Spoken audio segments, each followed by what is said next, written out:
Pranams to Swamiji, respects to my teacher, Professor Panisalan sir, respected chairperson, honorable dignitaries of the dais. Gives me immense pleasure to come once again here for another seminar like this. In fact, one of the earlier conferences on peace and conflict resolution, I could not be present, but sir asked me to provide a article for the publication. So that's the first thing, and now I'm coming here. I'm really happy, and thanks to Swamiji for inviting me for this particular congregation, because it really gives immense pleasure. Now, apart from our administration, you all know what it is to be you all know what it is to be in the administration level, always looking to papers and discussions, and coming into discussions like this, in philosophical discussions, which I enjoy. I'm really happy about it, and I thank Swamiji when he spoke to me. I immediately agreed. I said it will be a real enrichment for me at the first sight. So I'm really happy to be here. And in this context, Professor Panisalam has laid a very good path for me on the philosopher's note with Tirukkural and all. So as is mentioned about body, mind, and I had that part one in my preparation. So I'm really thankful to you, sir, about it. Okay, now go to the next one. Okay, I'll do it. Yeah.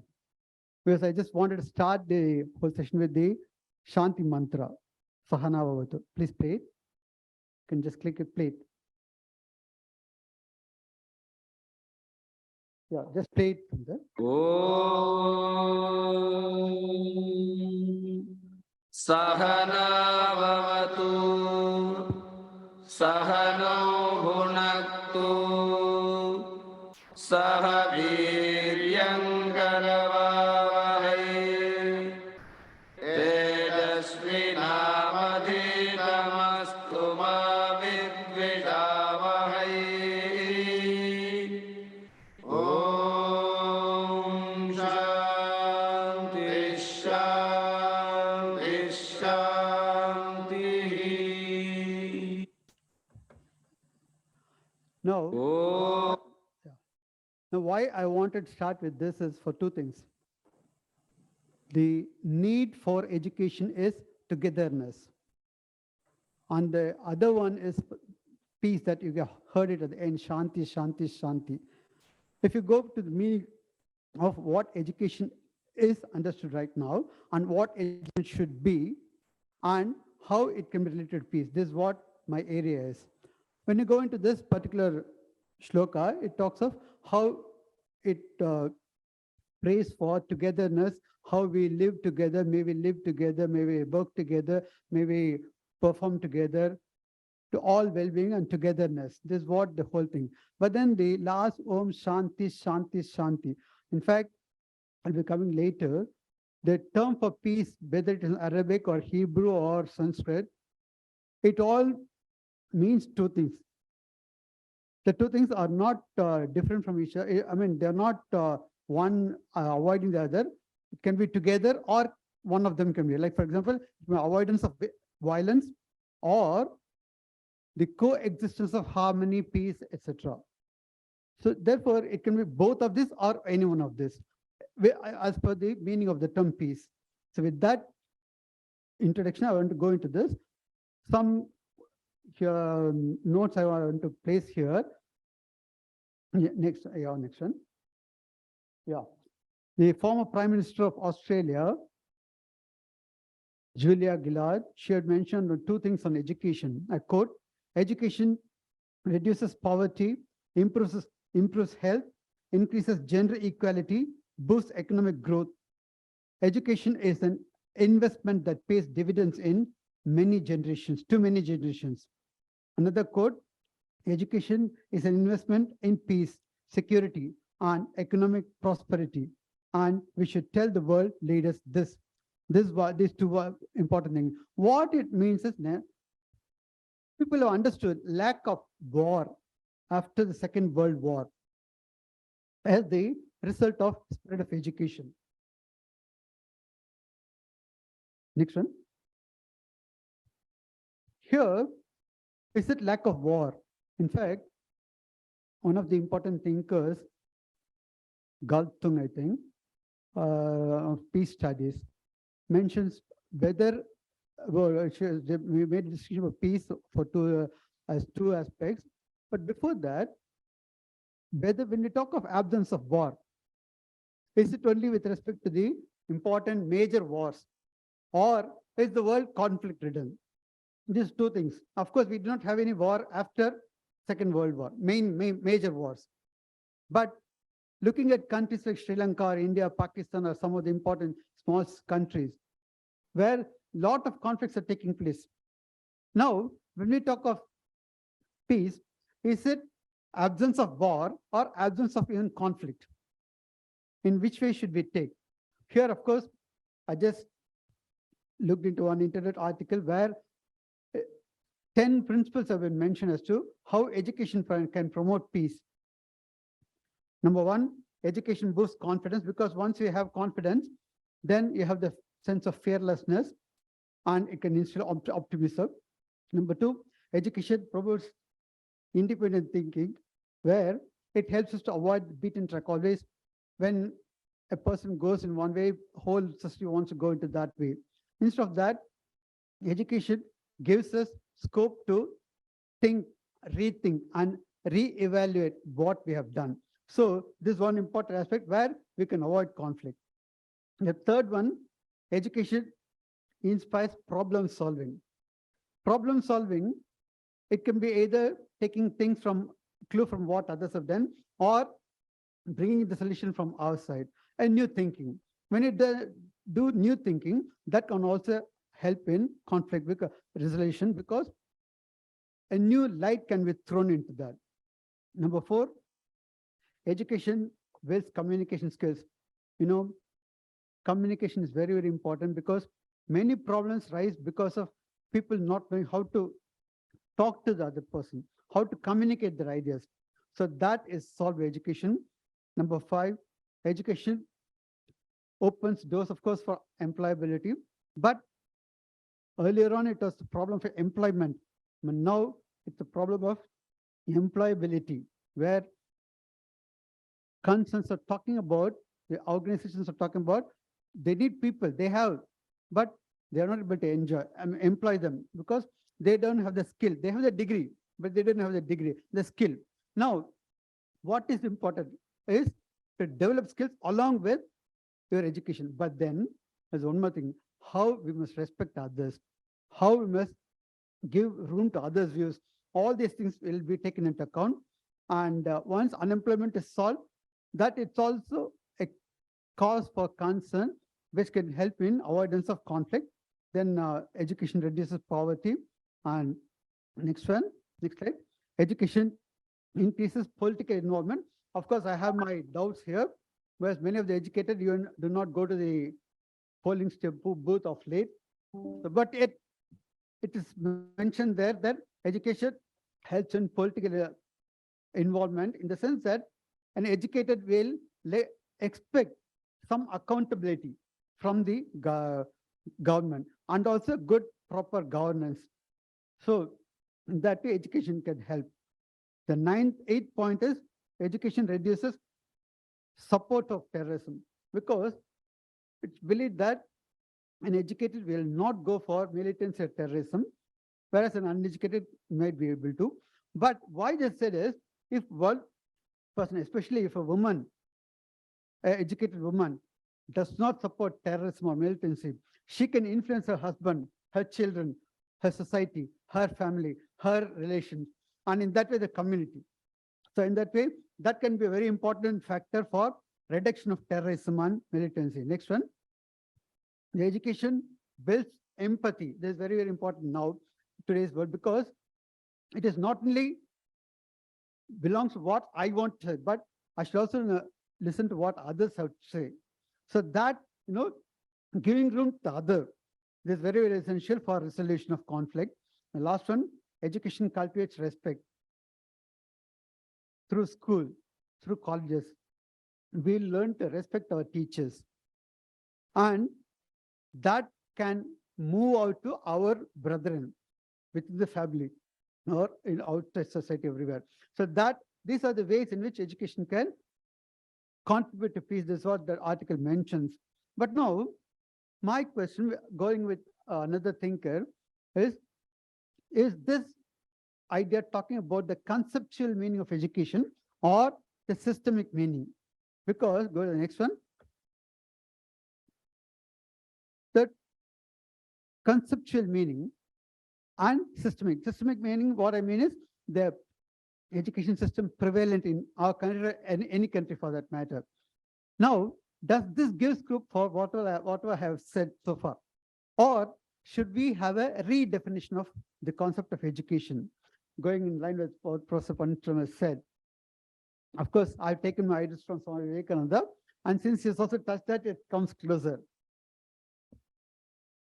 Now, what should we do? Should we look in the conceptual definition or the systemic meaning? Next one. One former director of National Council of Educational Research and Training, he had written a quote, lot of confusion in debates on education might become avoidable if we keep the conceptual and the systemic spheres apart and remain aware of the distance we don't. When you go to the next one, we'll skip some of this portion. That is, yeah. When we take up the lack of war, I mentioned it earlier, it is this author who has mentioned this idea. If this claim refers to developed nations and major wars alone, is it the case with all countries? That's what he asked. It's mentioned about Pakistan, Sri Lanka, Afghanistan, and all. Now, if we have to look into it, the next item that I want to look into is what is peace? That's why I go to the next one. Johann Galtung delineates two types of peace, positive peace and negative peace. This is what I mentioned earlier. That is, presence of well-being or co-presence of harmony, justice, equality is taken to mean positive peace, while negative peace is understood as absence of violence. Next one. I was mentioning about peace, the Greek term irene, or the word salam, or shalom, or shanti. Take up the meaning. They all either mean absence of violence or both of these. Let us take the Sanskrit terms, peace. We mention peace, peace, peace, shanti, shanti, shanti. This is what we do in any prayer. Why? It means peace in me, peace in nature, peace in the divine forces. So peace is not only the sociological level, not only the physical level, but it's at the level pertaining to nature and also to the divine. So we call it the Adi Bhautika, Adi Devika, and Adhyatmika. Adi Bhautika pertaining to living beings, Adi Devika pertaining to unseen force, Adhyatmika pertaining to the self. The question we ask here is, does today's education, the systemic form of education, does it help man to evolve from his animal nature through humanity to divinity? So I spoke of 3H. Now, what is a man? Man is basically defined by sociology as a rational animal or a social animal, which means he has the animal tendency in him. But who is in the society? That's why it's called a social animal. But is there something beyond? Here I bring in Swami Vivekananda, who said we are the manifestation of the divinity. Every man is the manifestation of the divinity, which means humanity, animality to divinity. So how man loses his animality or transcends his animality to reach the divinity. That is where 3H comes into picture. The 3H, which I'm always fond of, I've heard it elsewhere. Head, heart. Okay, sir mentioned head and heart. I include hand, head, heart, and hand. How? We require man who has unison in head, heart, and hand. Okay, is it possible? a mention was made elsewhere that we require man who has the head of Shankara, the heart of Buddha, and hands of Janaka. Reason is head of Shankara for knowledge, heart of Buddha for peace and peace loving and being togetherness, and hands of Janaka to serve. In fact, coming from Vivekananda College, I made a transcription into this by bringing the Trinity, the Trinity of Ramakrishna movement, head of Vivekananda, heart of Ramakrishna, hands of Sharda Devi. In the sense that Vivekananda stood for Jnana, Ramakrishna for Bhakti, and Holy Mother Sharda Devi for service. In fact, whoever is to come to pay respects to Guru Maharaj was served by Holy Mother. She took that as her path, while Ramakrishna Paramahamsa was contemplating in divinity, and while his Srishyas, like Vivekananda, talking of Jnana, she was concentrating on just service. So if we can develop a man or woman who could coordinate these three H, that should be the true education. This is what Swami Vivekananda mentioned. He's saying education is the manifestation of reality already in man. So reality is not something to be brought. It is already there, which has to be evolved. So this is the idea. And go to the next one. Education today is, of course, career-oriented. And what is needed is, we'll go to the last para, that is, does it instill human values like truth, honesty, compassion, or assist him to tackle with difficult situations? Because we have thrown up in a challenge. We have to face the challenge, fight to the end, and finish the game. So that is the way we can live to the expectation of Swami Vivekananda, who said, I quote, him I call a Mahatma, whose heart bleeds for the poor. And he says, if somebody cannot think of the poor, he's a Duratma. He is a Mahatma who can think of the poor. In fact, he goes in another lecture, he says, if we cannot think of our brethren, what use is of our education, which is done with their mind? Because we are studying. If I'm paid by government, it's a taxpayers' money that I'm getting. I'm an aided college teacher. So what I'm getting is the taxpayers' money. If we cannot give back to society what the society gives, then what this education is for? This is what Swami Vivekananda asked. And this is where we have to bring in his concept. And one more thing, I quote from a book. I mean, there's a book brought up by Ramakrishna Mission on Vivekananda as a turning point, with a lot of articles in it. One article by Satish Kapoor deals with Swami Vivekananda in education, where I want to quote this particular verse, with these lines. The 4 pillars of education, of learning, as proposed by International Commission for 21st Century. Have we gone to the next one, sir? Next. Yeah.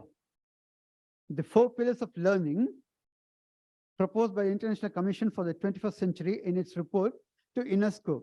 Namely, the pillars are learning to know, learning to do, learning to live together, and learning to be.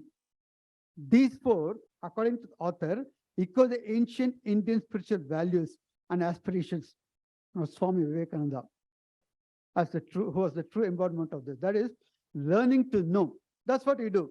Whatever we want to know. Of course, in today's context, the students only degree. So the learning to know how far it's true, I don't know. And second thing is learning to do. Not many of us do that. Thirular said, Karka kasadara kattave kattapin nirka adarka taga. In fact, I used to give a small example to small students, a contemporary, a day-to-day example.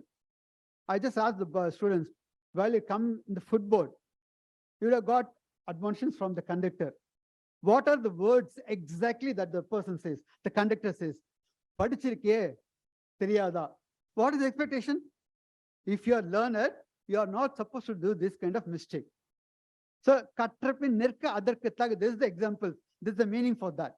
So once we are educated, we must come down to that level where people can say, yes, this is what the form of education that is required. So that is the idea, and that is the learning to do. Next one, learning to live together. That's why Asatoma, Sahana Bhavatu, living together. That is, we want to transcend from selfishness to selflessness, from the I to the we. Because as long as I was a child, I was just a child.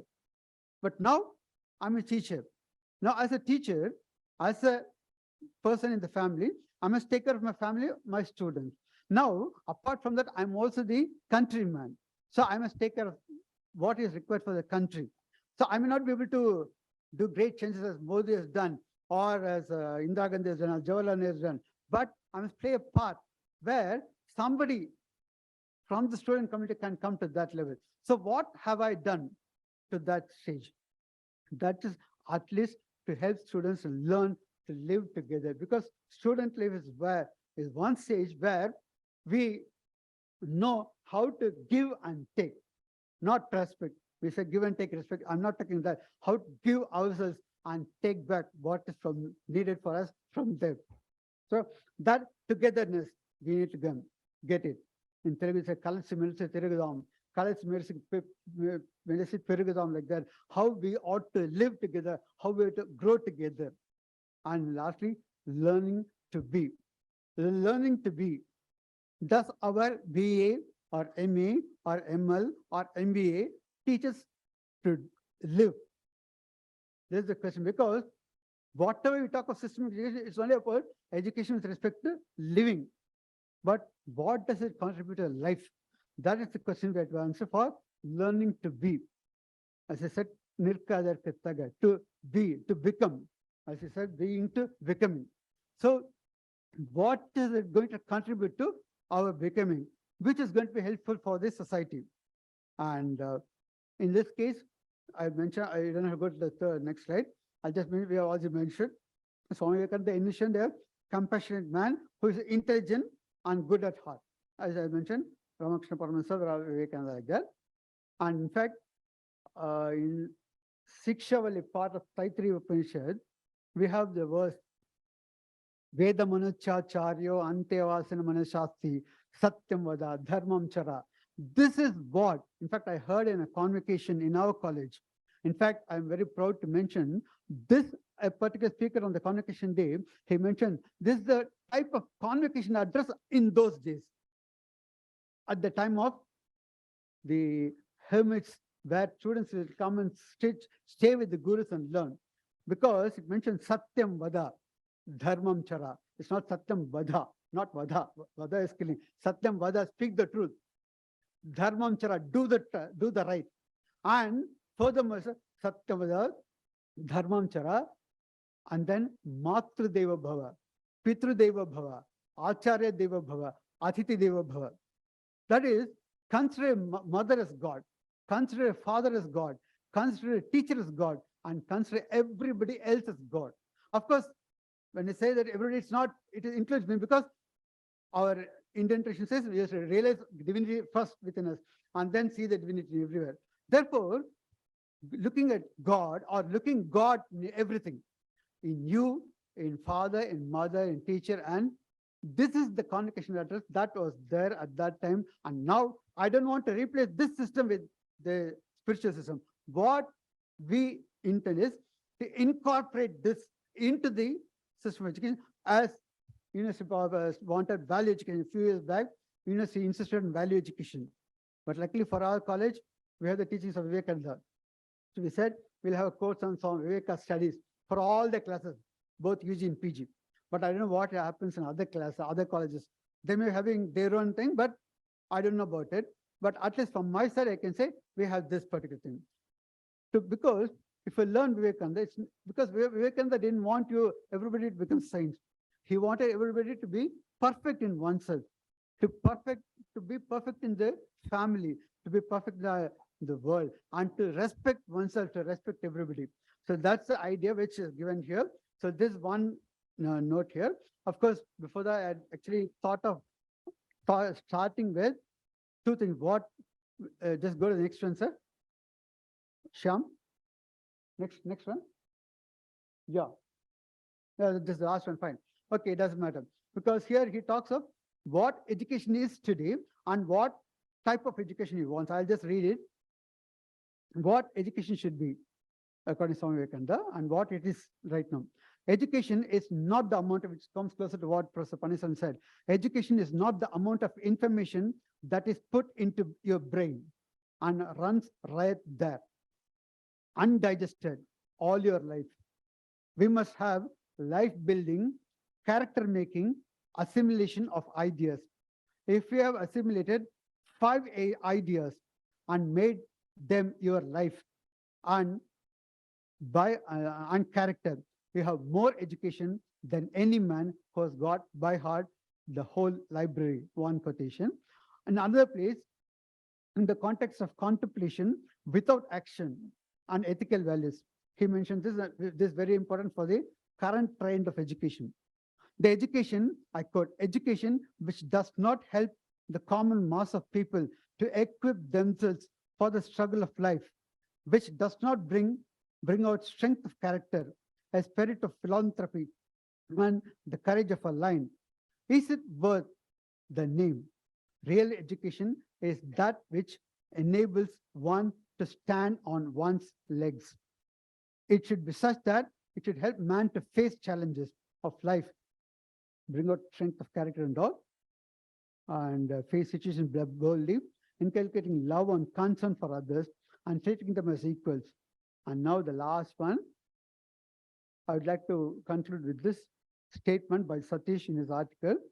He says, Swami Vivekananda's concept of education is coterminous with life and rests on the praxis of truth, purity, faith, strength, service, and sacrifice. He argues that education must bring out the best in a human being, tame his beastly proclivities, train and tune the mind for creative ventures, feed him with the noblest of ideas, and prepare him for a meaningful life. He wanted a system of education, the Swami Vivekananda wanted a system of education which would empower the mind, develop the heart, build character, and train students for their societal roles.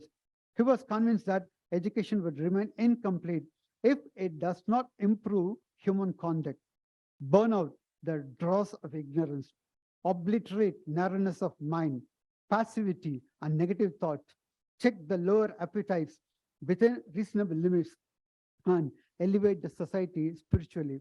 What's intended is not to bring down, not to curd down, not to just put down something, but to translate or transform that into a higher thing. They're bringing everything together for a higher cause. And that is the society. And if we have this idea, and if we can train our education system in this idea, maybe as mentioned by Professor Panisam or in the university regarding value issue, to incorporate that into every life, into every way of life. That's why we have introduced, after becoming autonomous, we have introduced professional course on professional ethics.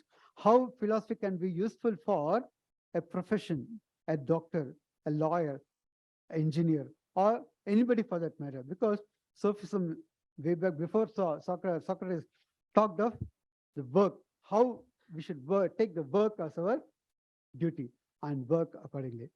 That aspect, if everybody can do that, but with the idea of the society in mind, that is the true form of education. And this is the conceptual meaning which can give through Vivekananda. And this, I thought, would be relevant here. And I once again thank the authorities and professor, mainly of Swamiji, for giving me this wonderful opportunity, and my professor and the chairperson and all the dignitaries around here. Thank you all. Thank you so much.